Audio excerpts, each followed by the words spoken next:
What's up, guys? Welcome to another episode of Roll with the Fox.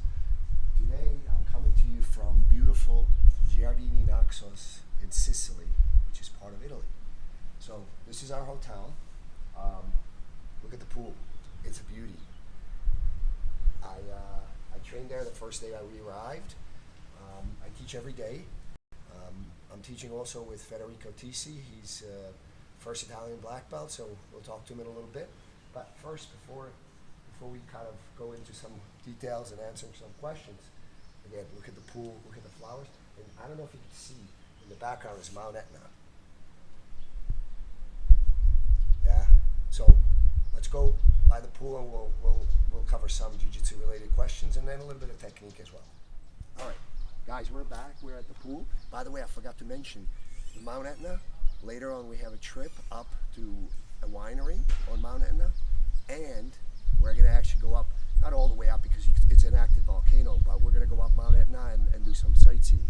But in the meantime, we also have a couple of questions. I have Joe Groundstad from Renzo Gracie Detroit. Troy. Detroit, Michigan. Well, Troy, near Detroit, Michigan, and one of his students, Ozzy. So they're going to represent your views. They're going to ask questions. We're also going to do a little bit of technique later. But again, look at the pool. All right, guys, what do you got? My first question is more geared to a person's path in jiu-jitsu, since I'm so early into it, is how do you view, which one's more important to you? The jiu-jitsu side of it, of competing and getting better, or is it the more of the internal mental path and the development of that's a good question. That's a good question. So, me personally, I believe that martial arts and Brazilian Jiu-Jitsu specifically is one of the most important roles is a character development tool. So I do believe like we teach technique. That's kind of our primary job, but I believe that our role is much broader than that, and I think character development is way more important than for a great majority of practitioners, because literally a very small percentage of people that do jiu-jitsu actually compete. My guess is it's anywhere from 5 to 10%, at least in my academy. You know, my academy is pretty big, and probably, you know, maybe 10% people compete. So it's a small percentage. I do believe that Brazilian Jiu-Jitsu is extremely important as a character development tool, and I don't think it matters whether it's somebody that's, you know, 8 years old or somebody that's, well, usually by 70 years old, the character is very well developed, but I think it's important even at later stages. By the way, guys, we have people from, what do we got? I think we have 5 or 6 countries. So we got North Americans, right? Austrians.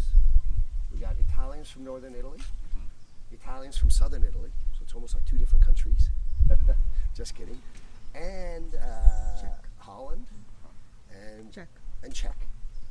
So let's go to the academy. All right, guys, we're back. We are at Tribe Jiu-Jitsu Giardini Naxos. I'm here with Federico Tisi, my good friend, I'd like to think, and the first Italian black belt.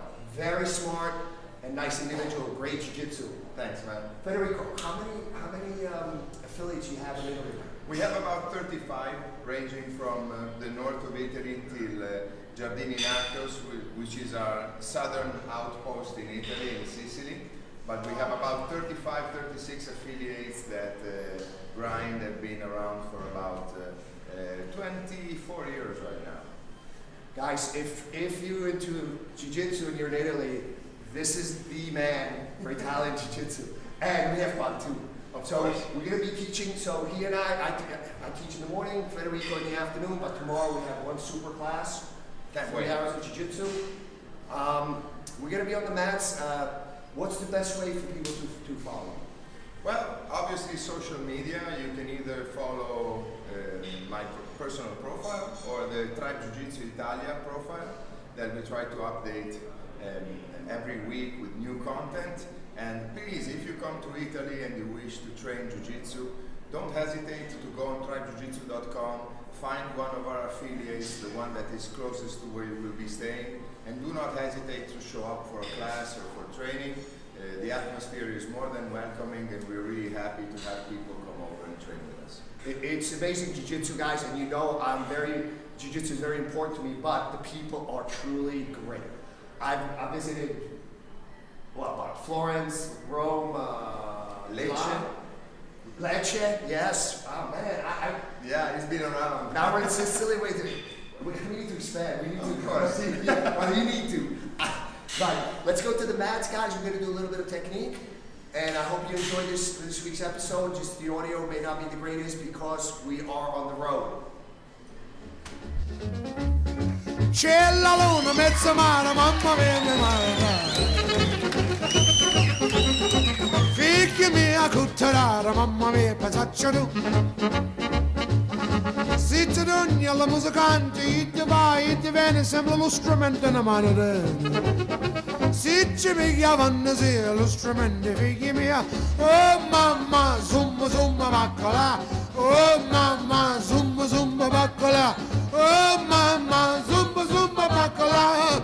Zumba zumba zumba zumba zumba baccola. C'è la luna mezza mare, mamma mia, per maradare. Figli mia cutterara, mamma mia, pensaccio tu. Se ti non avvici a olo, e ti va, e ti viene sempre baccola le monete. Se ci piglia fantasia, baccola le monete. Oh mamma, e li va su su ma baccola. Oh mamma, e li va su su ma baccola. Oh mamma, e li va su su ma baccola. Sì sì, su su, ah, oh mamma, e li va su su ma baccola. Oh mamma, zumba zumba bacala,